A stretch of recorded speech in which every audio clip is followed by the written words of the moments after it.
Listo. Hola, muy buenas tardes para todos.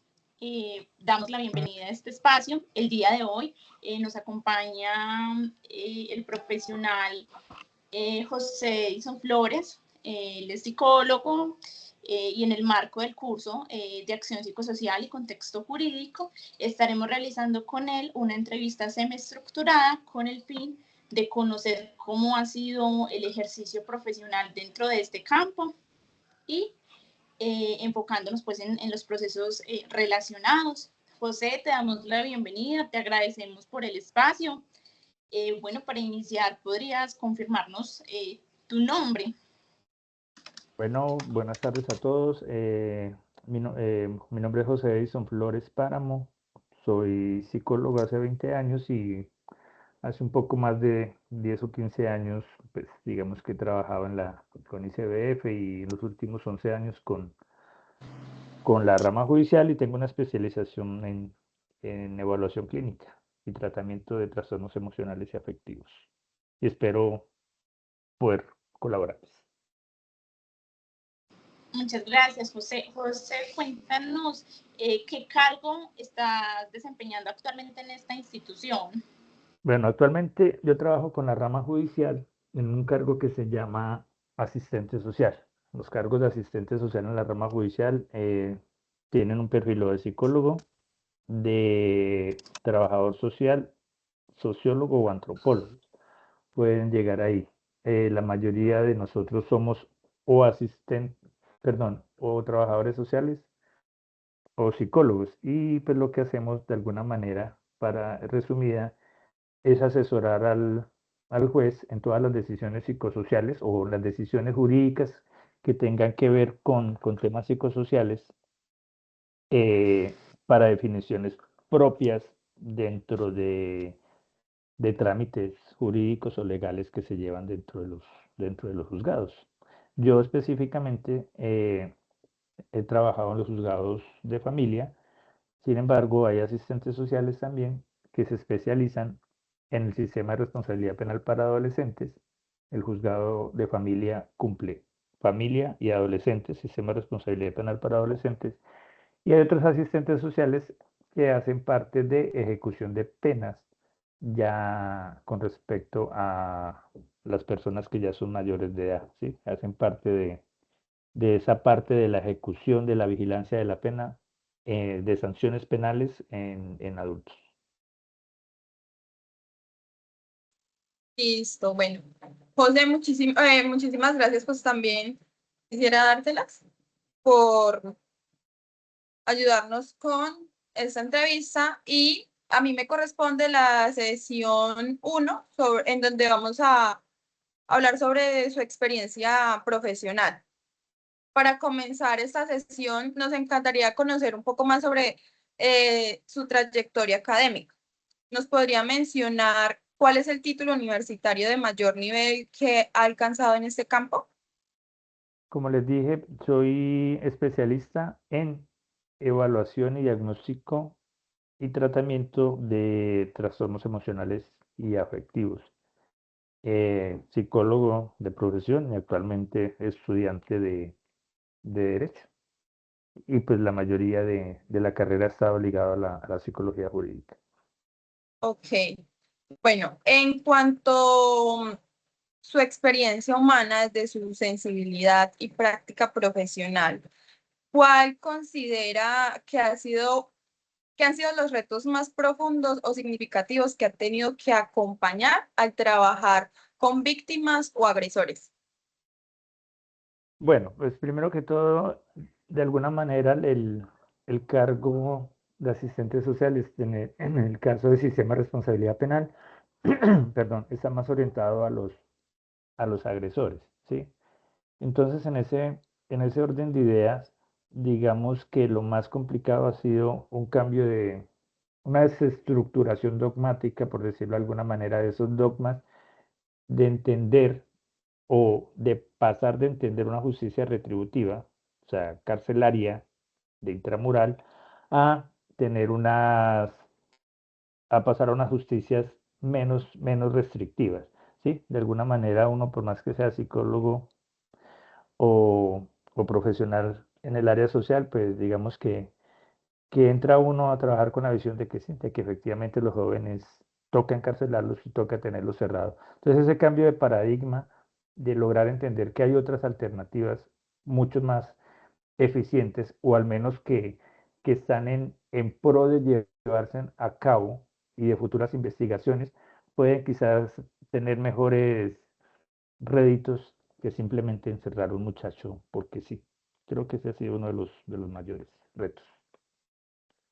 Listo, entonces, para finalizar esta sesión y darle paso a mi siguiente compañera, ¿nos podrías decir, por favor, cómo sientes que ha sido su propia evolución y crecimiento de este rol a lo largo de los años?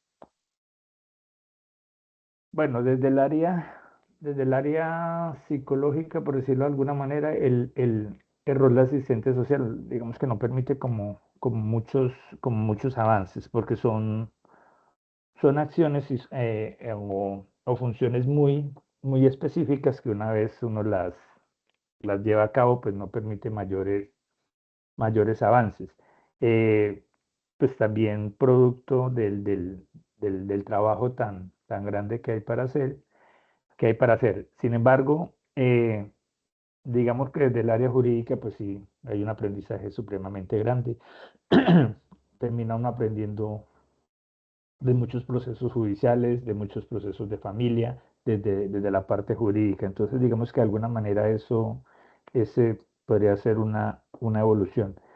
Y como les dije hace un momento, pues también se puede hablar del paso de esa visión retributiva a una visión que actualmente se está empezando a implementar en Bogotá, perdón, y en Manizales, aún acá en La Dorada no, y es la justicia restaurativa con adolescentes. Entonces, digamos que esa ha sido un poquito más la evolución. Hubiera querido o bueno, no se ha podido, como les digo, por tiempo, que todo lo que se tiene en la rama judicial se pudiera investigar un poco más y pues tener cosas muy positivas de todos esos casos que se tienen ahí para poder pues generar ciencia, por decirlo de alguna manera. Ok, muchísimas gracias. Un gusto. Le doy paso a mi siguiente compañera. José, bueno, yo quisiera indagar un poquito respecto a los procesos con víctimas. Hace un momento tú nos mencionabas que ustedes, pues desde tu rol, desde lo que desempeñas en la rama judicial, Sí. hay procesos de restablecimiento de derechos pues con jóvenes. Y yo quisiera preguntarte un poquito como cuáles son esos procedimientos establecidos. Bueno, nos hablabas un poco de esta justicia restaurativa, pero ¿qué otros procedimientos desde tu rol se tienen pues en la institución para brindar esa atención pues a las víctimas de delitos?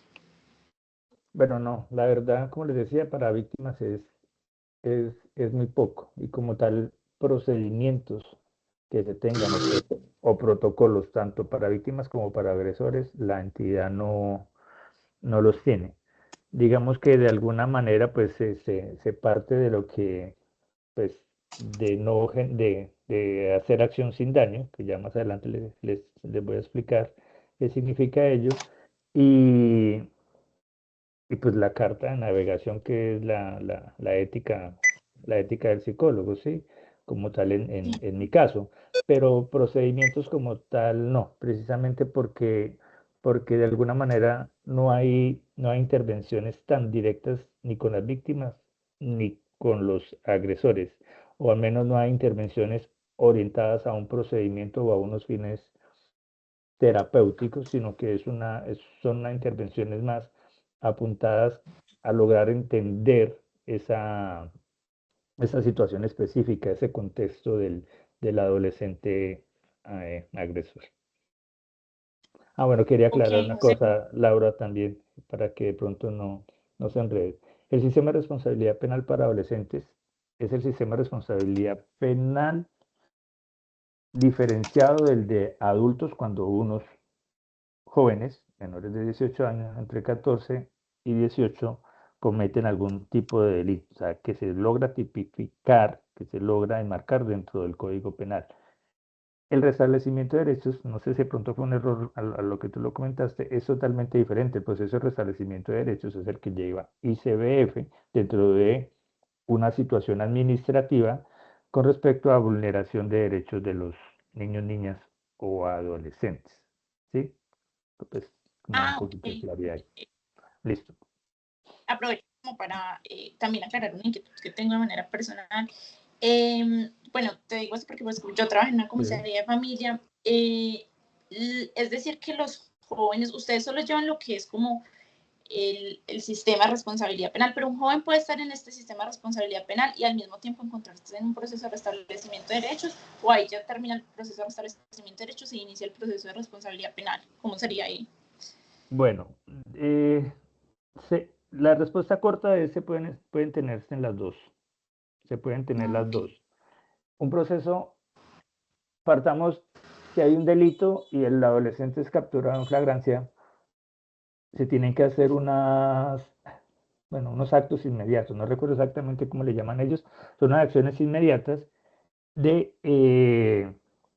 parte del ICBF, o si la comisaría de familia está en ese momento de turno, lo hace comisaría de familia, para determinar rápidamente qué derechos pueden estar probablemente vulnerados para ese joven, ¿sí?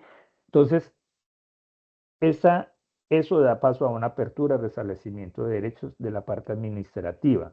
Es ICBF. ICBF dice, sí, efectivamente ese muchacho que cometió un delito mantiene en calle, tiene consumo de spa, no está estudiando, no está en salud. Entonces ICBF orienta su proceso administrativo para restablecer esos derechos que están siendo amenazados, vulnerados o inobservados, creo que son los tres términos.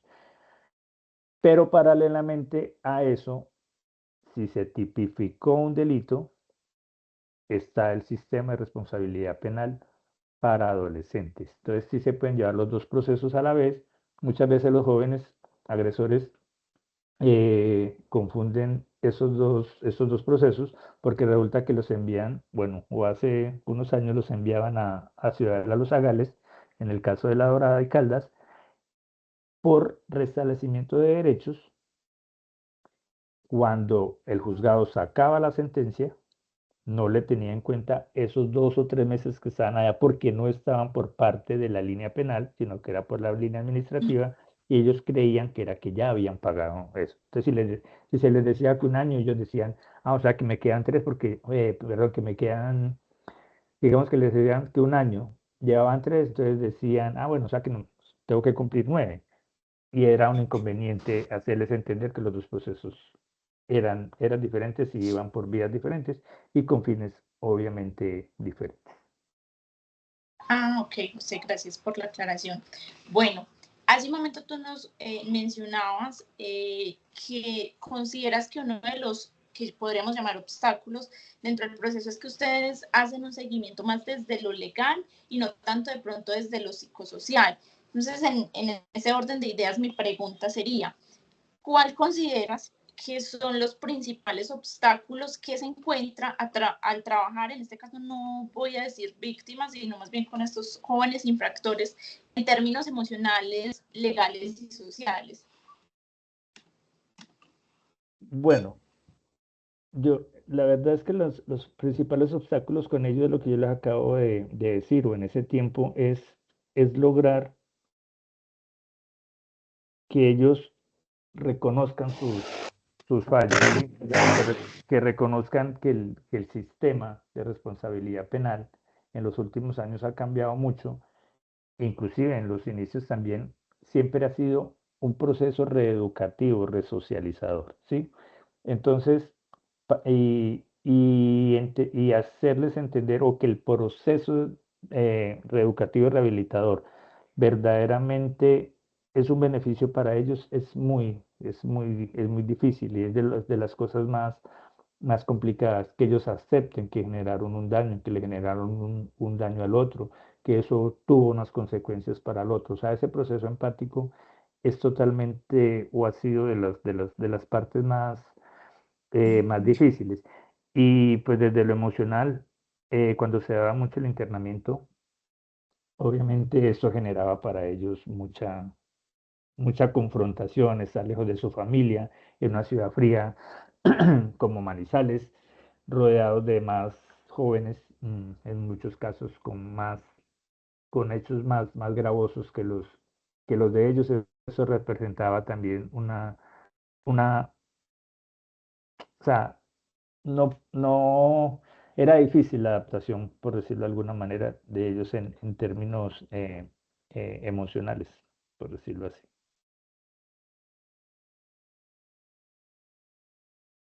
Está bien, José, gracias por esa respuesta. Eh, ¿Consideras que desde tu rol implementas estrategias o tienes la posibilidad de implementar estrategias para que las víctimas, bueno, en este caso jóvenes infractores, reciban un acompañamiento integral y efectivo? ¿O consideras que esto no está como dentro de tu alcance? Pues lo que uno, de alguna manera, dentro de las funciones está, sí es dialogar con ellos, es explicarles el sistema, casi que hacer lo que, si no estoy mal, se llama entre la psicología jurídica psicoeducación, ¿sí? Con respecto a cuáles son los fines de ese sistema de responsabilidad penal, qué es lo que se espera. Porque para ellos es muy fácil, como tal, decir, haz que yo estoy cumpliendo, digamos cuando están internados, haz que yo asisto a las actividades, haz que yo voy a la atención psicológica en grupo.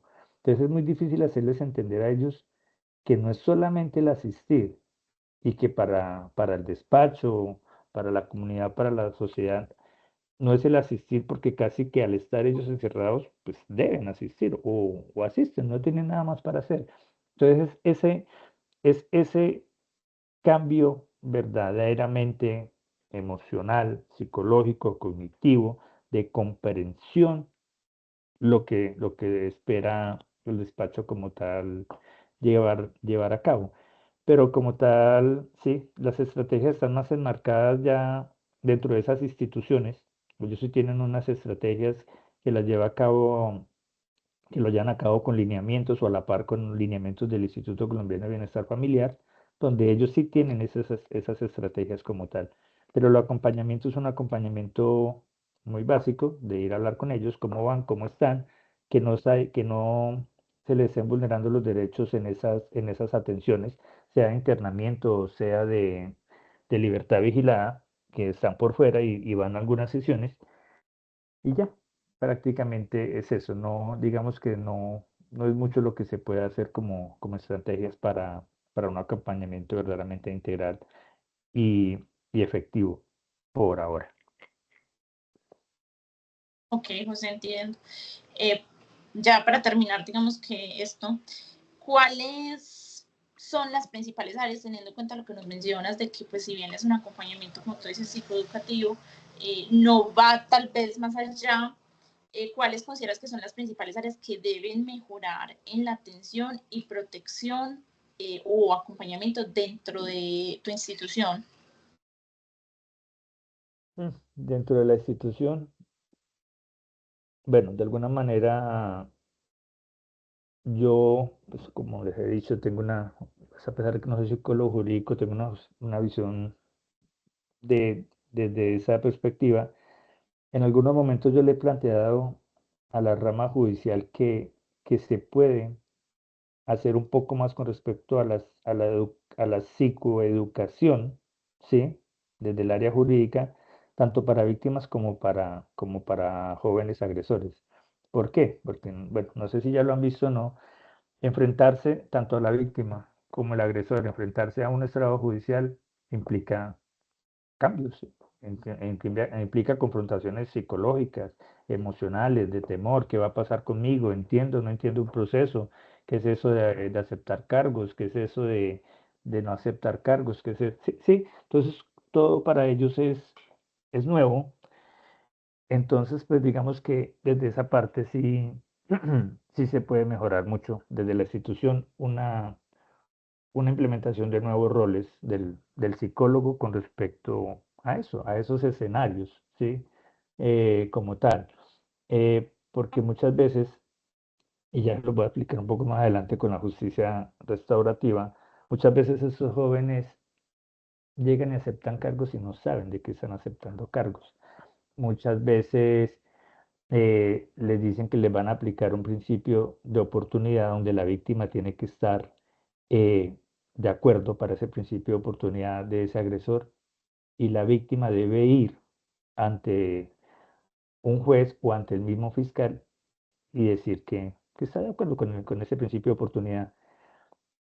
Cuando llegan a los controles de garantía con los juzgados municipales y le preguntan a ese joven si sabe qué es lo que va a hacer, qué es eso el principio de oportunidad, esa carga de la fiscalía de explicarles no se da o no lo entienden o no tienen la capacidad empática y hacerse entender de cuál es la finalidad del principio de oportunidad. Entonces simplemente llegan a decir, ah, sí, no, es que yo sé que como que me van a mandar algo psicológico y ya con eso ya no me van a condenar, ¿sí? Entonces esa falta de verdaderamente entendimiento de qué es un principio de oportunidad que tiene que ir ligado con un entendimiento y comprensión del daño, del delito, pues está aún lejos. Y eso podría ser una tarea para el asistente social, aunque aclaro, no es una carga de la rama judicial, es una carga legal de la fiscalía, podría ser un rol que yo he planteado en algunos escenarios ya dentro de la rama judicial que, que se pueden llevar a cabo más adelante por parte de nosotros. José, muchas gracias. Sí, Considero que realmente esa propuesta que haces es realmente importante y como lo mencionas, no solo, digamos, para el agresor infractor, sino que también para la víctima, enfrentarse a un proceso realmente genera pues un temor grande, como lo mencionabas, y que se implementan este tipo de estrategias precisamente en los estrados, en la rama judicial, realmente sería muy beneficioso para ambas partes. Bueno, te agradezco mucho, le doy la palabra a mi compañera Sandra que continuará con la sí. próxima sesión. Bueno, bueno, José, yo quisiera continuar haciéndote unas preguntas acerca de los procesos que tienen ustedes con los agresores o los responsables. En su Sí. experiencia, ¿cómo equilibra el cumplimiento de la ley y la rehabilitación de los agresores? ¿Cómo se equilibra el cumplimiento de la ley y la rehabilitación de los agresores? Bueno, es que de alguna manera la ley 1098 eh, está orientada a eso, como les decía ahorita, sus fines o sus principios rectores, sus finalidades, su objetivo es una rehabilitación y una reeducación de este joven adolescente, que es en el caso que nosotros manejamos. Entonces, verdaderamente, pues yo creo que en la ley, la finalidad de la 1098 nos orienta con respecto a eso, ¿sí? Y es que verdaderamente el proceso de la medida sea encaminado a ese proceso de habilitador, que verdaderamente el joven consiga un cambio en su vida, en su forma de pensar, en su forma de ver el delito, en lograr la desintoxicación de, del consumo de spa, que está demostrado que es uno de los mayores generadores en jóvenes de los delitos y como antecedente o que los lleva a la comisión del delito. Entonces yo creo que verdaderamente ese es el equilibrio del cumplimiento con respecto a eso. Ahora, una de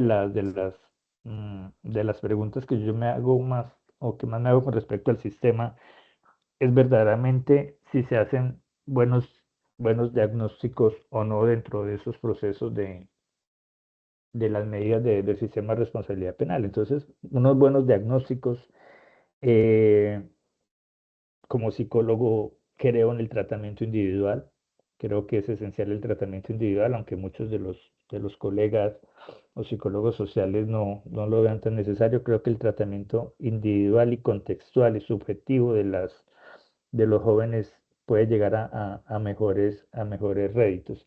Entonces, eh, y el equilibrio también tiene que ser social, porque es una tarea también de la sociedad y de nosotros como profesionales, entender que ese joven aún no está en capacidades de comprender de manera total la comisión de un delito.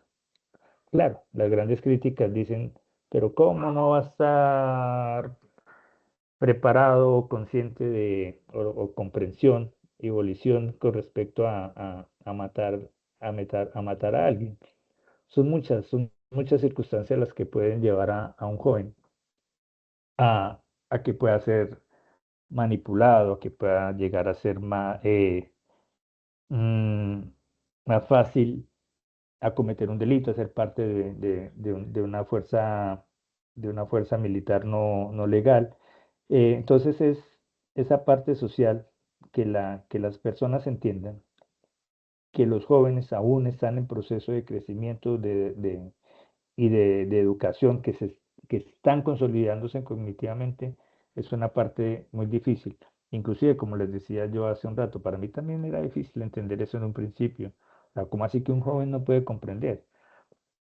Claro, y una de las soluciones a las que yo llegaba era, pues hagámosle una evaluación, un peritaje psicológico para mirar a ver si ese joven de 17 años, 11 meses, 29 días, es imputable o no es imputable. O sea, lo que les quiero decir es que es cómo lograr diferenciar que un joven de 17 años, 11 meses, 29 días, aún no logra comprender y como si uno de 3 días siguientes ya cambió cognitivamente todo eso.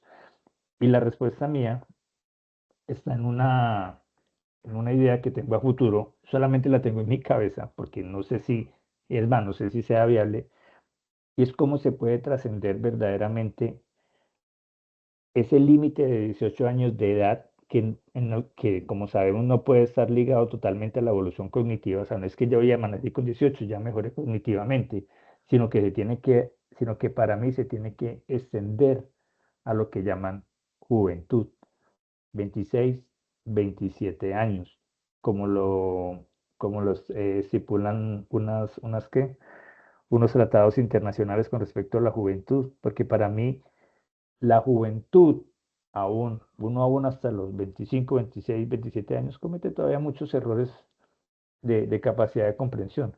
Entonces, más o menos por ahí podría estar como la solución o el equilibrio, el complemento también de tratar de entender eso desde la sociedad.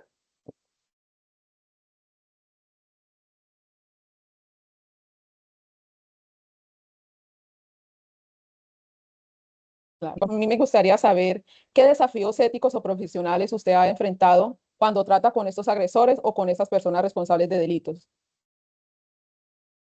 Desafíos éticos. Bueno, pues digamos que éticos, de alguna manera, pues más que con los agresores, desde la parte ética, sí de pronto se ha encontrado uno con algunas insinuaciones de profesionales del derecho, de que de alguna manera los informes que, que se saca por parte de uno como asistente social, como que, como que ayuden al joven, ¿sí?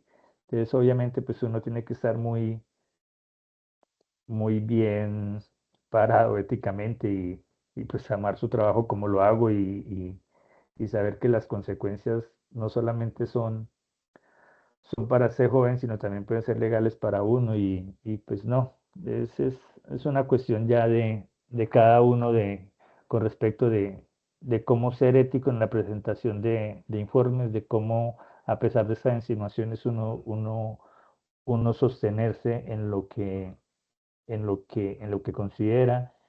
A veces uno va con una idea prejuiciosa, puede ser, a elaborar un informe con respecto a lo que dice el expediente y,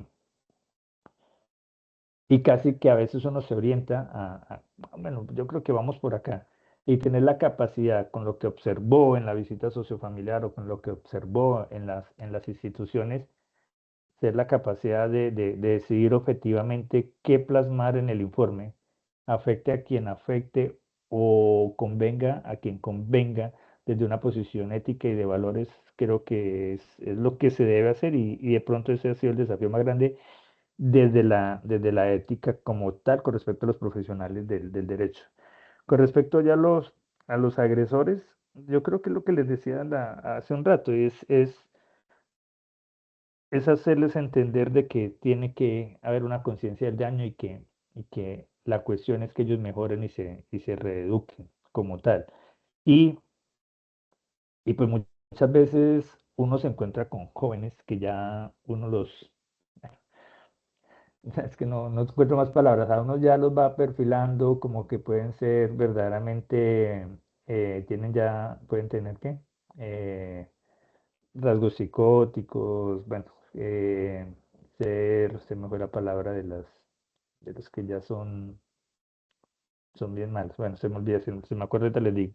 Entonces, enfrentar la capacidad de manipulación que ya tienen algunos jóvenes como tal, es también, ha sido un reto y a veces es un reto.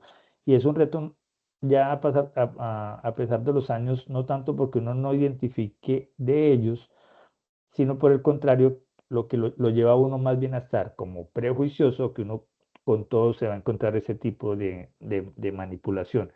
Es que yo no hice, es que yo no fui, es que vea que si usted me da, pues si el juzgado me da la oportunidad de salir a unos, ¿qué? Un fin de semana del internamiento, entonces yo vuelvo. O sea, ese tipo de cosas es como lo más complicado con ellos. Bueno, José, teniendo en cuenta que, en pocas palabras, digámoslo así,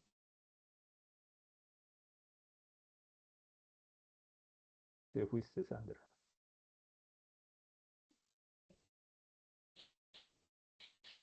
no Creo que se Sandra, le cortó. Sandra, o que usted me comentara, Sandra, vuelve y repítela ¿me porque escucha? te fuiste, sí. Toca volver a Uy, es repetir, que toca. estoy con un problemita de internet acá. Bueno, teniendo en cuenta pues lo que nos has comentado de, digámoslo así, los límites que tienen ustedes tanto en la atención con las víctimas y con los agresores, quisiera que usted de pronto nos comentara qué herramientas o estrategias pueden considerar más eficaces para trabajar con este grupo, como lo son los procesos o los agresores Bueno, responsables. sí, Sandra, muchachos, como les decía hace un rato, se está dando pasos muy grandes a lo que tiene que ver con la justicia restaurativa. Eh, Creo que ese es el camino de ahora en adelante. La justicia restaurativa, eh, junto con la ley 1098, casi que dejan el internamiento como última ratio, o sea, como la última forma de poder generar cambios en los jóvenes. Entonces, es esa justicia restaurativa la que en estos momentos está marcando la pauta. ¿Por qué está marcando la pauta? Porque en la justicia retributiva, o sea, solo carcelaria, venga joven, ¿usted qué hizo? Robó. En el Código Penal dice que está prohibido robar, sí. ¿Qué dice la ley de 98 que es la sanción? A 1 o 2 años de internamiento. O qué, o libertad vigilada por 2 años asistiendo a las sesiones durante la semana en el instituto tal, ¿sí? Lo enmarcaban solamente hacia ellos, hacia ese agresor. De la justicia restaurativa está diciendo, venga, sí, está bien, hay un agresor, pero tenemos que entender ese agresor, en qué contexto ese agresor cometió este delito, no para excusarlo, no para no imputarle cargos y no para que no se lleve probablemente una medida, sino para comprender que de ese joven hay que empezar a cambiar y que de esa justicia restaurativa hay que cambiar. Perdón, que con esa justicia restaurativa toca ayudarla a cambiar. Entonces, era un proceso obligado a la víctima. Pero ahorita con esto de la justicia restaurativa, le dicen, venga, ¿no? ¿Cómo así que la víctima está quedando por fuera de todo esto. ¿Cómo así que la víctima no se tiene en cuenta? No se tiene en cuenta sus necesidades, lo que quiere del proceso. Entonces es un cuestionamiento a eso penal que solamente busca que el joven o cualquier, porque eso también muy seguramente va a llegar a los adultos, como, como critica que simplemente se mande a alguien a la cárcel porque sí, y no se tenga en cuenta que ese delito generó una ruptura entre el agresor y la víctima, conózcola o no la conozca, ¿sí? También genera consecuencias en la comunidad. Entonces, es llevar dos procesos de atención, tanto con la víctima como con el agresor o el joven dentro del sistema de responsabilidad penal y en algún momento lograr con que ellos se sienten y si es posible que recuperen ese lazo que que se rompió.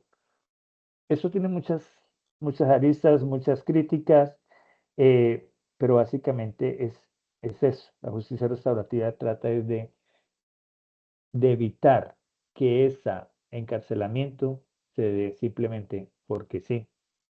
Y escuchar a la víctima, qué es lo que quiere. Porque muchas veces entonces la víctima sencillamente quiere, no, es que yo quiero que él no se vuelva a meter conmigo y ya, en cualquier hecho de una violencia de pronto por ahí en la calle, pongámoslo de ejemplo, alguien agredió a alguien porque se llenó de rabia, le metió, digamos que le dio una palmada, bueno, qué sé yo.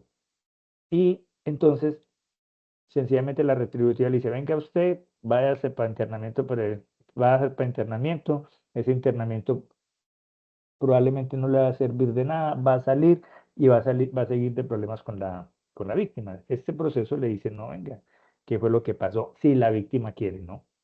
Vengan, tratemos de solucionar y mirar a ver si si esa recuperación de ese lazo roto se puede dar. Los dos tienen que estar de acuerdo y los dos se pueden dar en algún momento.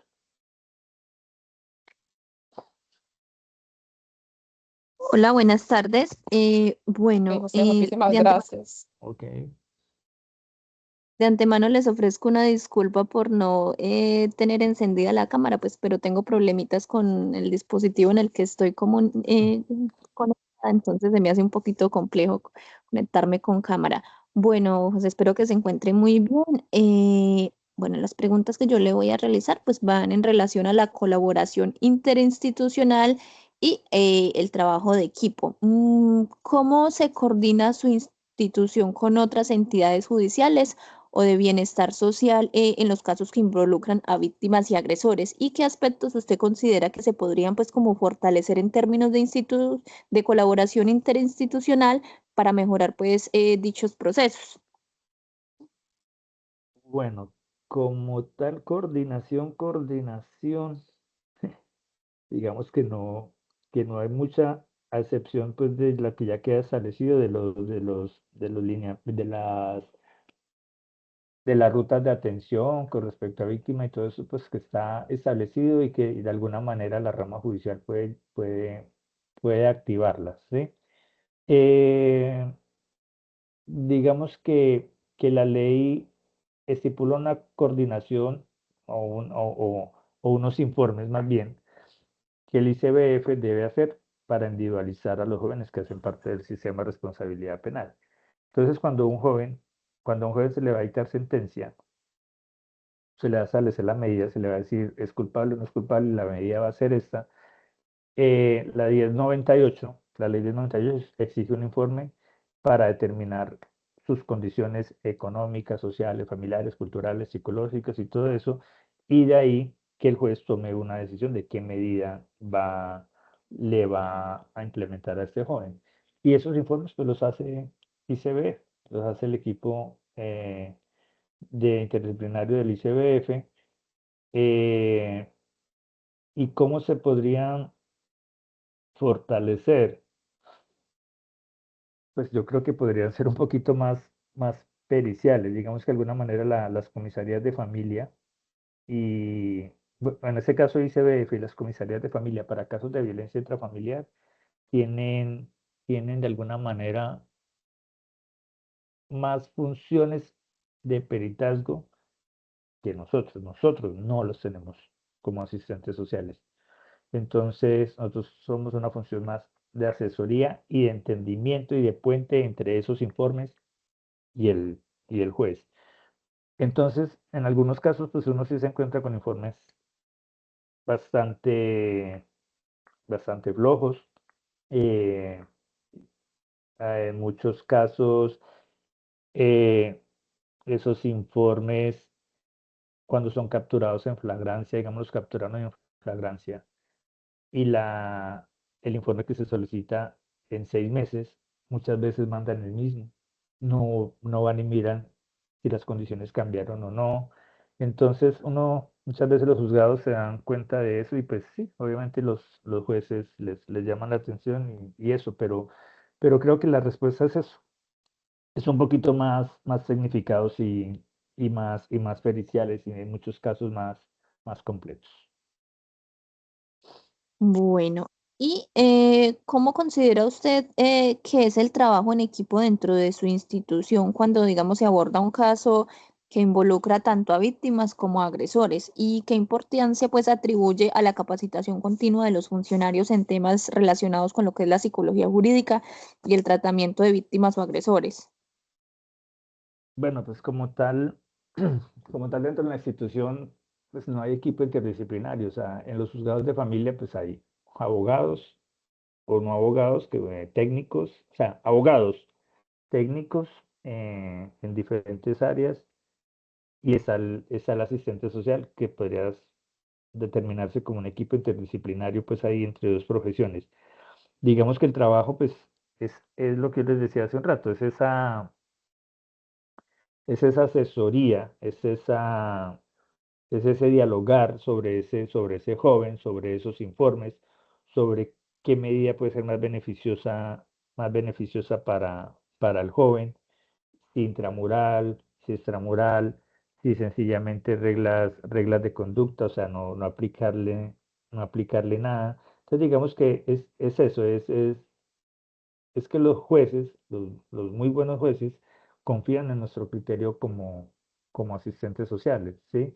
Ellos confían en lo que nosotros los asesoramos y les decimos que puede ser una cosa o la otra, obviamente nosotros desde lo psicosocial y ellos desde lo jurídico. Entonces, si hay un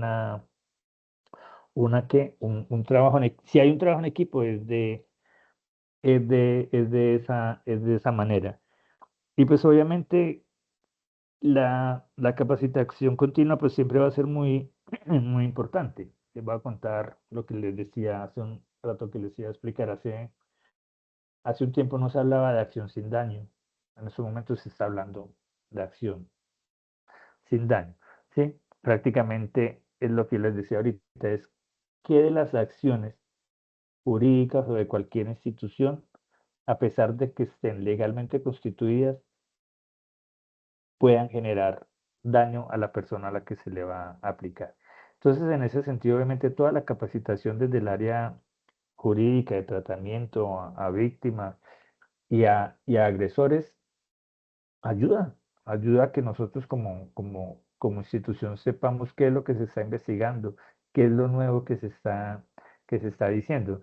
Y la verdad, como institución, a veces no nos queda mucho tiempo de asistir a capacitaciones y a pesar de que existe ¿qué? Una escuela que llama Escuela Judicial Rodrigo Lara Bonilla, a la que uno tiene acceso, pero sí es muy, muy, muy importante estar a la vanguardia de todo lo que va saliendo, de los cambios que tiene, que puede llegar a tener las visiones de familia, los cambios que pueden llegar a tener las nuevas visiones en los casos de custodia y cuidado de alienación parental. Sino entender todo eso es súper importante para nosotros y la academia, las capacitaciones son los que, digamos que de alguna manera también terminan llevándole al ente judicial eso, eso que emana de la sociedad, la academia lo investiga y por último termina en los entes judiciales. A veces más demorado de lo que debiera, pero sí es muy importante. Listo, por mi parte, muchísimas gracias. Así es. Bueno, buenas tardes. José, mucho Hola. gusto. Ya para casi finalizar esta entrevista nos queda la sección 5, que es de reflexiones y recomendaciones, en donde hoy por hoy te hago una pregunta desde tu experiencia. ¿Cuáles son esos principales desafíos en el campo de la psicología o la psicología jurídica aplicada a su contexto profesional? Bueno, yo siempre he tenido una discusión con la psicología, bueno, más que con la psicología, con algunos profesionales de la psicología, y por eso mi orientación es más a la psicología jurídica. ¿Por qué? Porque siento que la psicología jurídica le apunta a la ciencia, ¿sí? Entonces, las discusiones, como le acabo de decir que yo tengo es, a veces nosotros como psicólogos no le queremos dar o no queremos ayudar a que ese paso de que la psicología sea considerada como ciencia se sostenga o se fortalezca, ¿sí? Entonces, sencillamente hacemos, aplicamos un tratamiento y decimos, ah, sí, es que se llevó a cabo una sesión donde se trabajó habilidades sociales. Ya, esos son nuestros informes con respecto a una intervención.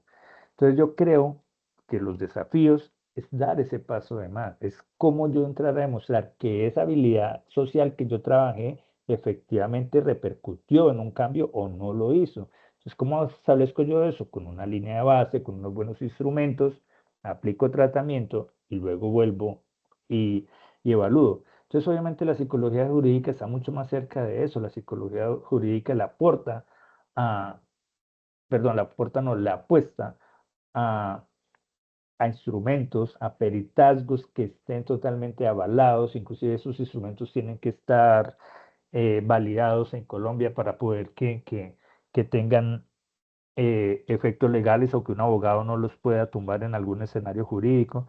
Entonces, creo que ese es el principal desafío, seguir mejorando en instrumentos, validar instrumentos en Colombia que sirvan, que aporten a esa valoración psicológica o psicojurídica, tanto de víctimas como de agresores. Yo soy más de, de conseguir valoraciones para agresores que para víctimas. Yo creo que para las víctimas ya hay ciertos instrumentos o ciertos procedimientos como tal que sirven mucho, pero todavía estamos muy cortos para los agresores, para esas personas que llevan a cabo los delitos.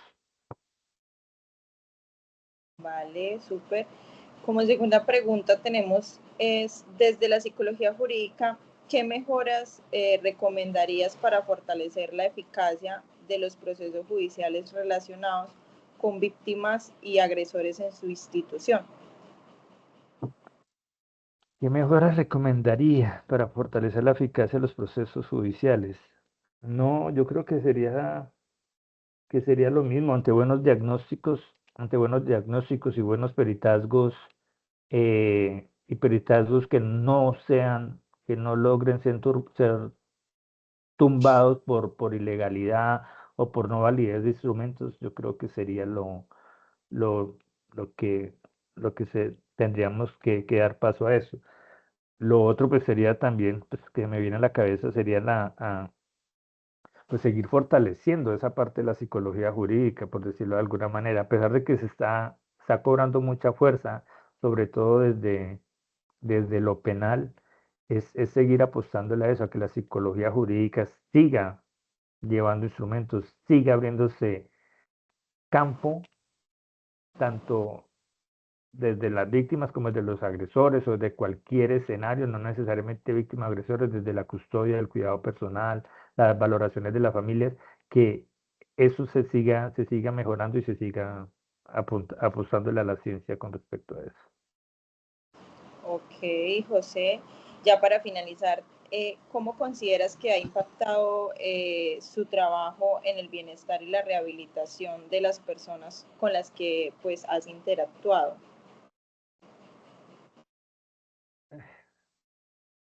Bueno, digamos que desde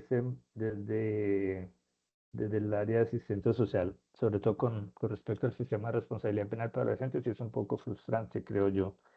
Digamos que de alguna manera, si no, es muy poco, son muy pocos los casos que uno logra identificar que, aunque se han dado, que los jóvenes, digamos que le agradezcan al sistema como tal pues, el habérsele aplicado una medida como tal. Puede que muchos lo estén, pero digamos que no se da, no es, no es usual que uno sienta ese impacto, así lo haya generado el sistema, ¿sí? Y con las víctimas, pues mucho menos porque mucho menos se trata con ellos. Entonces, de alguna manera, asumo yo que el sistema como tal se ha impactado, y al ser parte de un sistema, pues termina impactando indirectamente a esos jóvenes que el sistema, que las medidas de alguna manera cambiaron su vida y la reorientaron y con los que se pudo lograr que no siguieran el camino de la delincuencia, de la reincidencia. Eh, por otro lado, como les decía hace un rato, yo dentro de la rama le he apostado a, a la implementación en Dorada de eso de justicia restaurativa. En estos momentos eso se está aplicando en Manizales, Bogotá y Medellín. No sé qué otras ciudades más se estén implementando.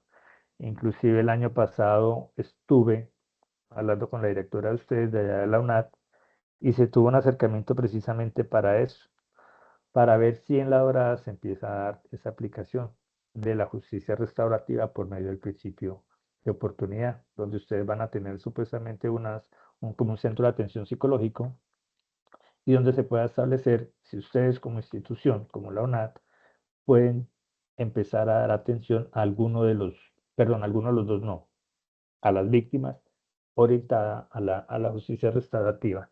Entonces, de alguna manera, pues el, el, el impacto como tal también ha estado orientado como a eso, a decirle a la rama, vea, hay más cosas por hacer. En estos días en un encuentro también les planteé la posibilidad de que existieran asistentes sociales para los casos donde se pide el principio de oportunidad, que era lo que yo les decía hace un rato. Entonces resulta que llegan personas con los jueces de garantía, donde supuestamente, como yo les decía hace un rato, ya saben qué es eso del principio de oportunidad.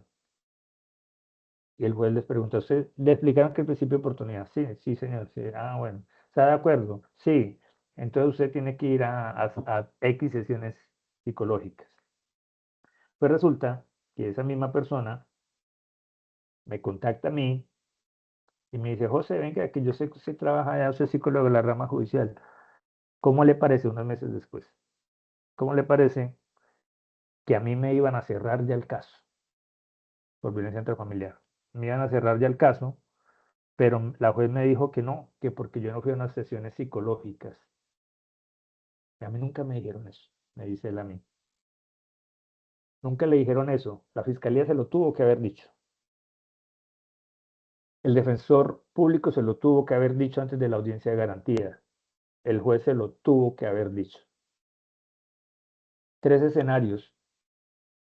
Y cuando ya tenía que haber cumplido las sesiones, llegó y supuestamente todavía no lo sabía. Entonces puede ser que él se hizo el loco o puede ser que verdaderamente en ninguno de los 4 escenarios hubo la persona capacitada y formada para hacerle entender verdaderamente cuál es la intención del principio de, ¿de qué? De oportunidad.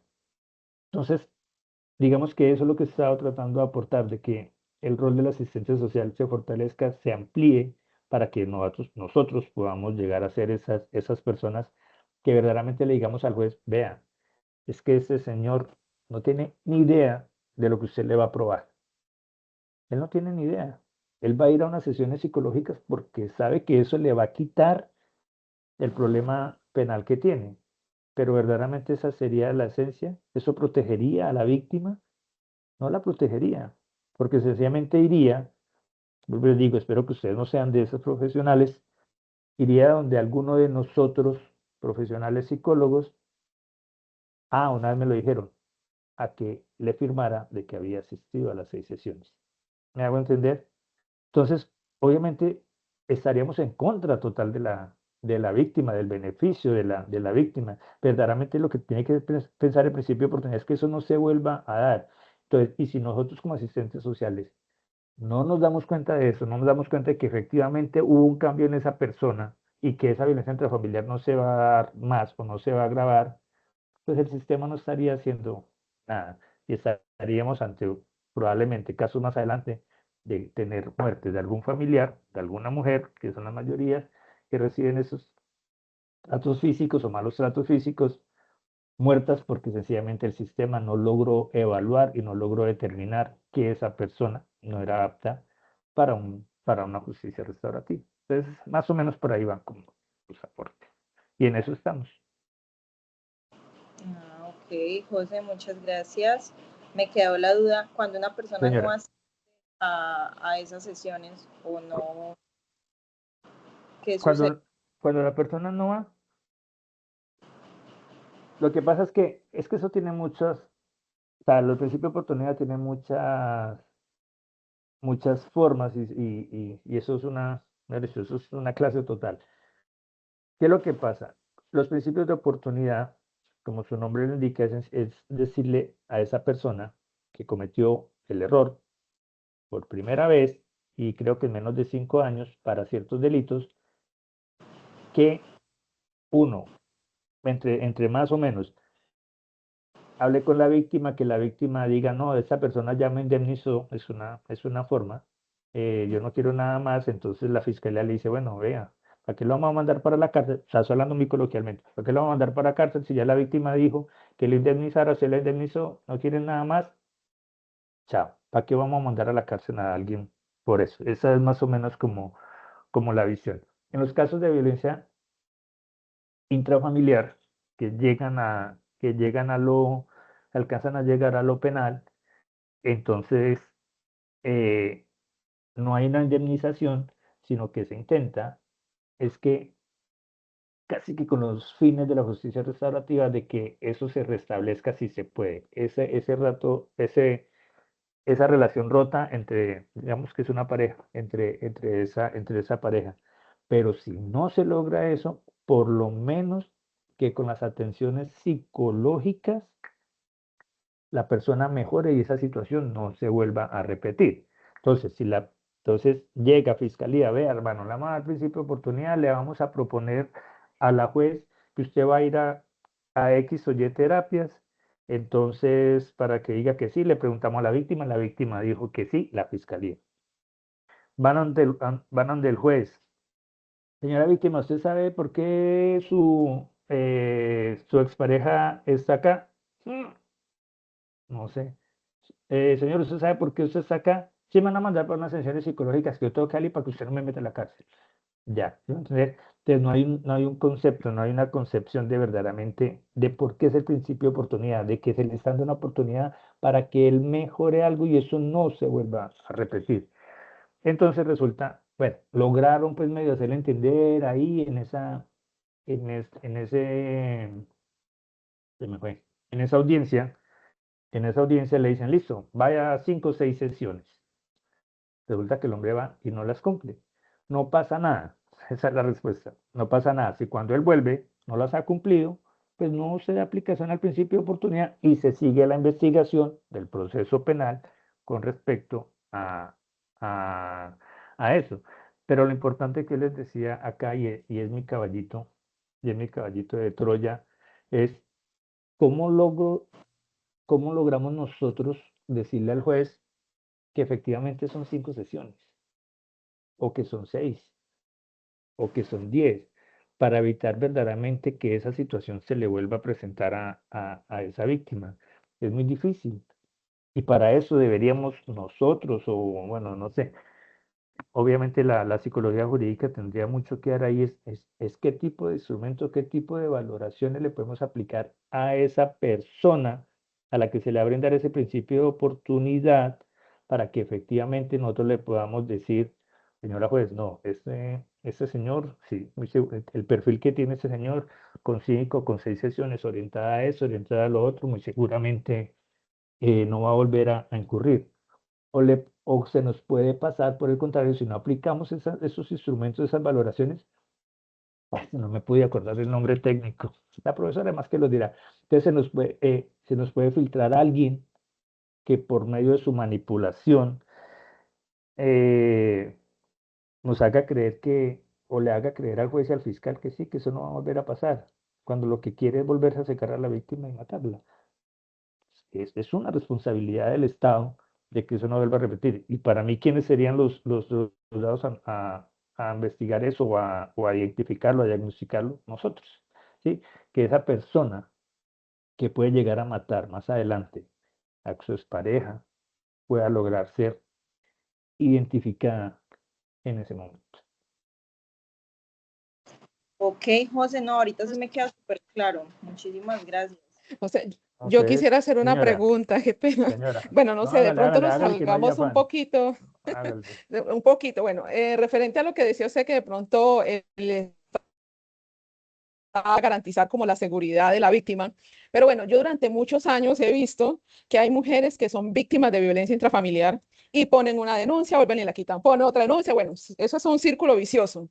Pero desde la jurídica hay algo, una herramienta que puedan utilizar como para que obligue a la víctima, como a sentar cabeza, no sé, como a entender que el camino por el que está mal. O sea, el victimario sabe a qué va, digámoslo así, Sí. pero la víctima sigue en lo mismo, repitiendo lo mismo. ¿Hay algo que se pueda hacer que como que la ley como tal pueda obligar a esa persona a hacer, o sea, como a salvaguardarse? No, es que verdaderamente lo que disponen las comisarías de familia son intervenciones psicológicas, creo que por la EPS o inclusive la 2126 del equipo interdisciplinario de comisaría de familia, creo que también los faculta para hacer algunas intervenciones psicológicas familiares, pero una obligación como tal no hay. Pero, pero Pero eso no es ellas no pueden quitar eso, Sandra. Ellas no pueden quitar esa situación. Qué es lo que pasa de pronto? Porque puede quedar ahí en el tintero de que la quitan. Lo que pasa es que en la misma ley que les digo, creo que la 2126 de 2021, que rige las comisarías y la 294 y la 575, que modifica la 294, si no estoy mal, lo que dice es que las comisarías pueden llegar a conciliar, sí pueden ayudar a conciliar a esas personas.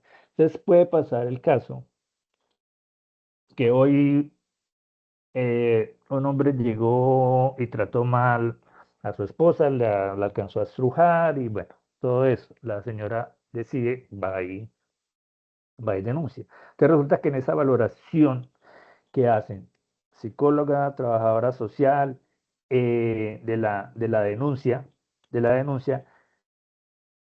termina en conciliación. Entonces, se establecen unas medidas de protección en 4 horas, en ese mismo día se puede establecer por la comisaría de familia, sigue un proceso, pero resulta que, como es la primera vez, porque aparentemente, pero nunca lo he visto, le hacen una valoración también al señor, esta es la hora que no la he visto, pero debería ser así, solamente la valoración se la hacen a la víctima, es una valoración de riesgo con respecto al riesgo que tiene de ese esposo, o de ese marido, o de ese compañero, pero no le hacen, yo nunca he visto una valoración que le hagan al señor o al agresor. Esa es la hora que no la he visto, y nosotros allá llega mucho proceso de violencia intrafamiliar.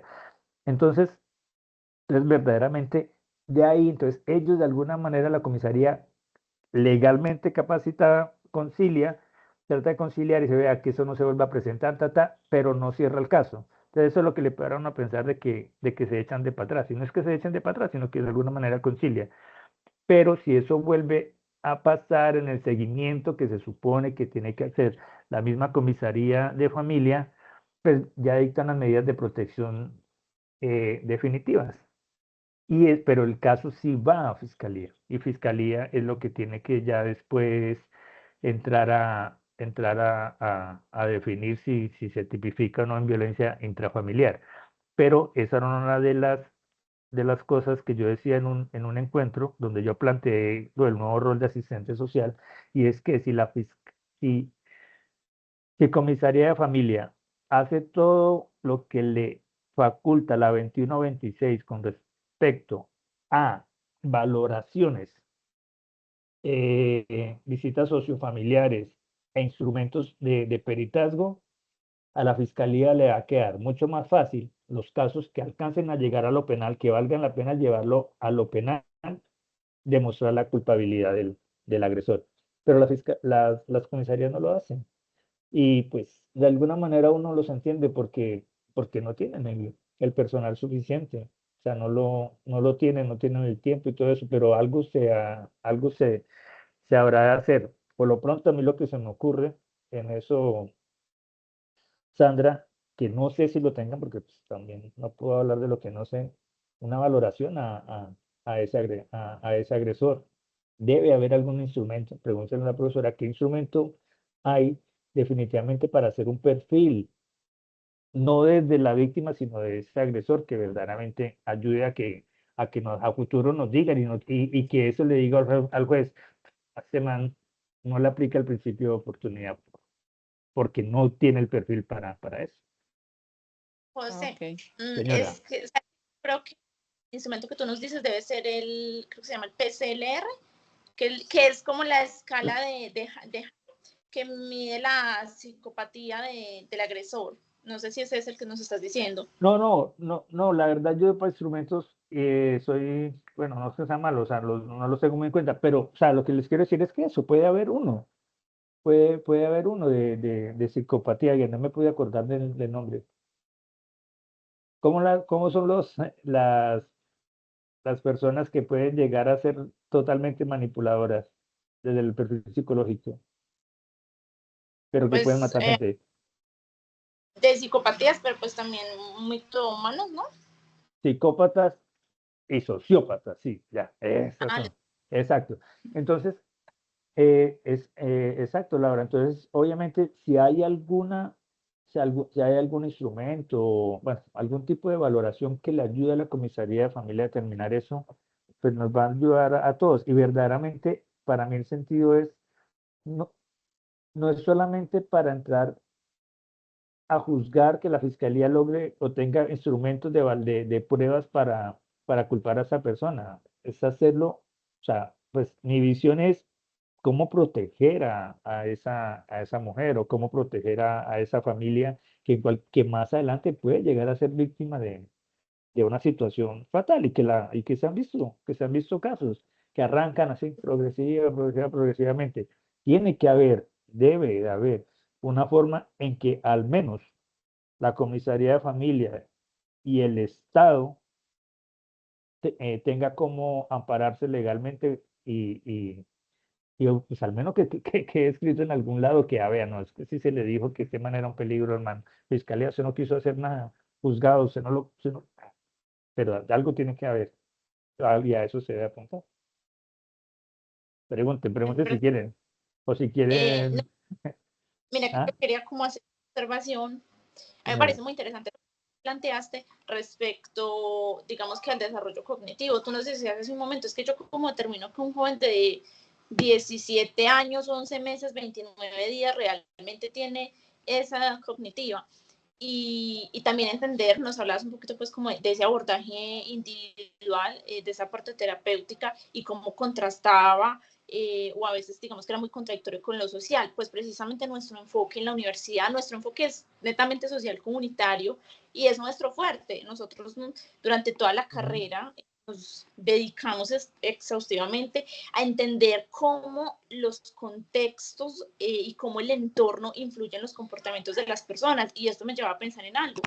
Y es, por ejemplo, o sea, cuando estamos hablando de un joven que comete un delito, ¿cierto? Sí. Hay que dos cosas, y es, uno, la normalización del entorno, ¿sí? O sea, son jóvenes en su mayoría ¿sí? De un gran porcentaje de estos jóvenes que son infractores, son jóvenes que vienen de entornos socioeconómicos difíciles, muchos vienen Sí. de familias multinacionales. Entonces esa falta de referentes, ese aprendizaje social que han tenido hace que ellos normalicen las conductas o que vean las actividades ilícitas como una única fuente, digamos que para obtener algo.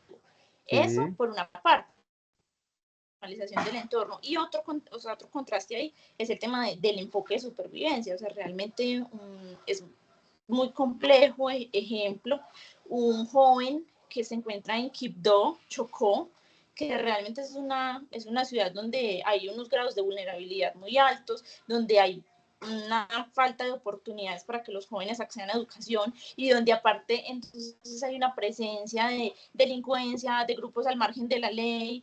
O sea, es muy difícil que entonces este joven tenga una perspectiva positiva del mundo y de las oportunidades y en cambio entonces opte por tomar decisiones como unirse a un grupo al margen de la ley porque allí va a poder garantizar al menos comida para su casa. Son realmente situaciones muy complejas y creo que eso era lo que nos decías en esto de, digamos que de esta justicia restaurativa y de cómo se busca pues que realmente se entienda este proceso.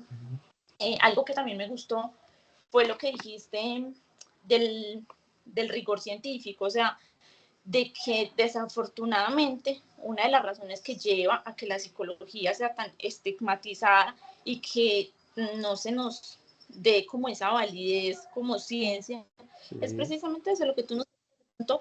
No siempre es la falta de profesionalismo, aunque también aplica, de pronto la falta de conocimiento, de interés por lo que se hace, sino que yo siento que también hay un factor re importante y es el tema del sistema. Ejemplo, mira, o sea, si tú vas a pedir una cita en psicología con una EPS, a ti te dan 20 minutos de atención. Imagínate, tú en 20 minutos de atención apenas puedes estar haciendo como una apertura con tu paciente. Entonces, dime en qué momento tú vas a establecer un plan terapéutico y la mayoría de personas desertan porque entonces van a su primera consulta de psicología en la EPS. No, yo fui para allá y a mí no me dijeron nada. O sea, esa es la percepción que tienen la mayoría de los colombianos. Eso por una parte, y por otra parte, Deja te la lo digo lucha. pues yo que trabajé. Te lo digo yo que pues lo que tú decías ahorita, yo trabajé en una comisaría de familia y justo dentro de las oportunidades que tuve allí, yo hice un curso de funciones transitorias de policía judicial con la fiscalía para comisarías de familia. Sí. Y sí, claro, hay herramientas, se tiene el conocimiento, pero la falta de personal, como dices tú, o sea, realmente yo veía el equipo interdisciplinar reventado, yo era ahí asistente, pero realmente no había las herramientas ni los recursos. Y sabes qué es lo más irónico y lo más complejo de esto, que finalmente esos son estrategias que no abanderan a los alcaldes. ¿Y qué quiero decir con esto? Que no les sirve a los alcaldes para hacer política. Las alcaldías no invierten presupuesto en las comisarías de familia. Entonces, es un montón de contrastes. Pero de verdad, agradecerte por este espacio. Sí. Laura, eso, no, que eso es tan... lo que pasa es que sí, ahí nos metemos con temas muy, muy estructurales, por decirlo de alguna manera. Y para hacer un poco de retroalimentación, digamos que esa visión social, esa visión contextual que tú hiciste en un principio de los jóvenes, de alguna manera es una visión de política pública que tiene la ley 1098 y que se tiene con respecto a la niñez por todos los tratados internacionales. Y es que, de alguna manera, cómo culpar a un joven, a un niño, niña o adolescente de problemas estructurales? O sea, por qué internarlo? ¿Por qué mandarlo a un internamiento en un centro de atención especializado cuando comete un delito? Cuando probablemente las causas de ese delito fueron causas estructurales o de política estructural del Estado, ¿sí? Que no fue capaz y que no es capaz de darle todo lo necesario, de brindarle todos los derechos mínimos, perdón, sí, de suplir más bien todas las necesidades mínimas para que ese joven, ese niño, haga lo que tiene que hacer y es vivir su niñez como tal, ¿sí? eso es de ahí. Entonces, obviamente, sí son temas estructurales supremamente grandes. El segundo punto, con respecto a lo de la salud y la cientificidad y las mismas políticas, uno no sabe si ser optimista o si ser o, o- o tener pesimismo, porque de alguna manera, pues hace muchos años no teníamos el acceso que tenemos ahorita como profesión, ¿sí? De alguna manera algo se ha ganado, se ha ganado en muchos escenarios, incluidos la rama judicial, que ya hayan psicólogos dentro de la rama judicial, eso habla del adelanto de la ciencia.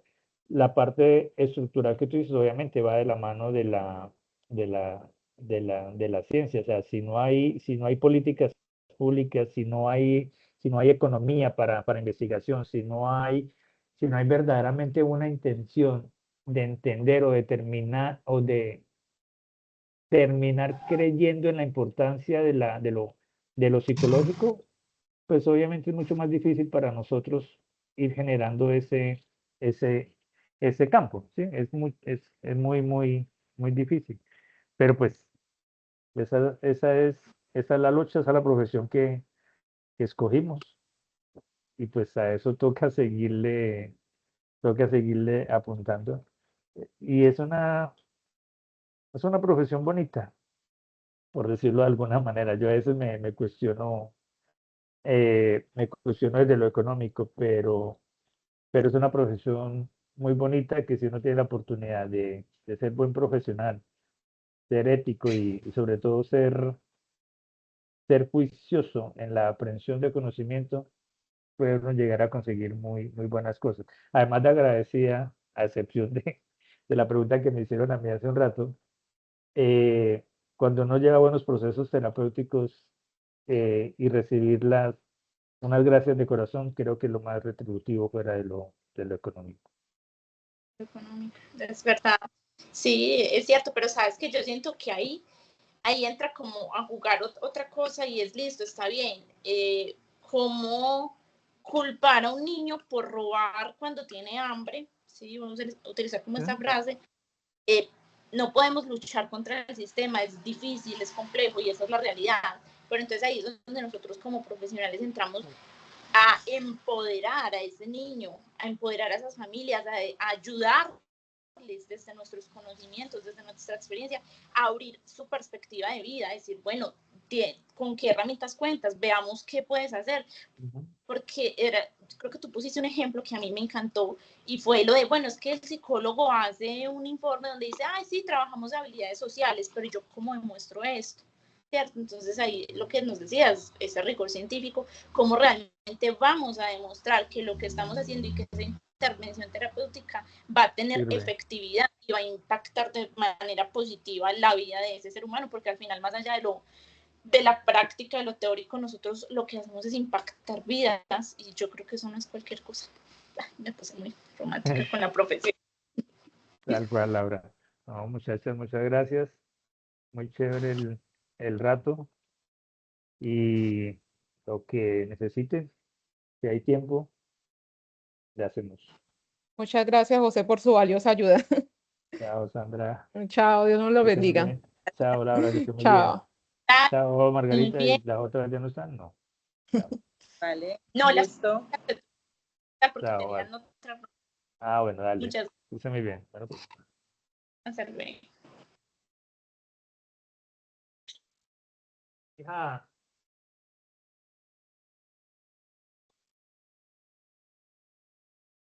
¿qué haces? Dame.